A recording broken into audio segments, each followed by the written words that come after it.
Media మిత్రులందరికీ నమస్కారం.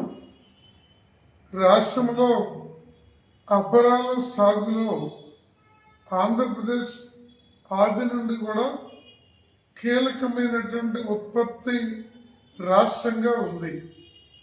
ఇటీవల కాలము చూస్తూ ఉంటే అపరాల రైతులు కూడా భారీగా నష్టపడుతూ ఉన్నారు. దీనికి రెండు ప్రధాన కారణాలు. కేంద్ర స్థాయిలో ప్రభుత్వం విదేశీ ఒడంబడికల రీత్యా మొక్కజొన్న నుండి కంది మినుములు దాకా దిగుమతులు చేసుకునేటువంటి దానికి అన్ని రకాల పన్నులు రాయితీ ఇచ్చినందున బడా వ్యాపారులు విదేశాల నుంచి చౌకగా దిగుమతి చేసుకుంటున్నారు. దానితో మన రాష్ట్రంలో అధిక ఉత్పత్తి ఖర్చులు పెట్టి దిగుబడి చేస్తున్నటువంటి రైతులకి గిట్టుబాటు ధరలు కాకుండా వారు ఆర్థికంగా నష్టపోతున్నారు, చితికిపోతున్నారు. మరి ఈ సంవత్సరం ఇప్పుడు మనం చూస్తూ ఉంటే మొక్కజొన్న మన ఉమ్మడి గుంటూరు జిల్లాలోనే పల్నాడు ప్రాంతంలో ఆల్రెడీ మార్కెట్లోకి వచ్చింది. గుంటూరు జిల్లా డెల్టా ప్రాంతము మాగాణి ప్రాంతంలో ఇంకో 10-20 రోజుల్లో ఇటు కూడా వస్తుంది. ఈ పరిస్థితుల్లో క్వింటాల్ 2400 ఉన్న మద్దతు ధర దక్కించుకోవాల్సినటువంటి రైతులకి కేవలం 1750కి దిక్కు లేక అమ్ముకోవాల్సినటువంటి పరిస్థితి వస్తుంది. ఇంతవరకు రాష్ట్ర ప్రభుత్వం మొక్కజొన్నల కొనుగోలుకి సంబంధించి ఎలాంటి ఆదేశాలు ఇవ్వలేదు.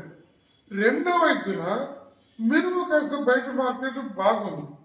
పెసరకి సంబంధించి కూడా మనం చూసినప్పుడు మార్కెట్లో ఇవాళ 8760 దానికి మద్దతు ధర ఉంటే ఇవాళ అది ఈ 8000 రూపాయల కంటే సుమారు 1000 రూపాయలు తక్కువకి అమ్ముకోవాల్సినటువంటి పరిస్థితి ఏర్పడుతుంది. అందువల్ల రాష్ట్ర ప్రభుత్వం యుద్ధ ప్రాతిపదికన ఈ కురుస్తున్న వర్షాలతోటి ఈ 2 రోజులుగా వస్తున్న నష్టము, ఆ నష్టానికి గురైనటువంటి అది మినుమ నుండి లేకపోతే మొక్కజొన్న నుండి వాలిపోయిన పరిస్థితి నుండి అలాగే మామిడి, నిమ్మ, సపోటా, వరి ఈ పంటల నష్టం ఒక భాగం. అదొక 3-4 వేల మంది రైతులు, ఒక 5-6 వేల మంది 5-6 వేల ఎకరాల్లో పంటలు కోల్పోయినటువంటి వాళ్ళు. వారికి యుద్ధ ప్రాతిపదికన సాయం చేయడంతో పాటు అన్ని రకాల అపరాలని మద్దతు ధరకి కొనుగోలు చేసేటువంటి ఆదేశాలు తక్షణమే ఇచ్చి అవసరం కొద్దీ తక్కువ ధరకు అమ్ముకోకుండా రైతులను కాపాడమని, దానికి తక్షణ ఆదేశాలు ఇవ్వమని వ్యవసాయ శాఖ మంత్రులు అచ్చెన్నాయుడు గారిని, ముఖ్యమంత్రి గారిని సిపిఐ తరఫున కోరుతూ ఉన్నాము.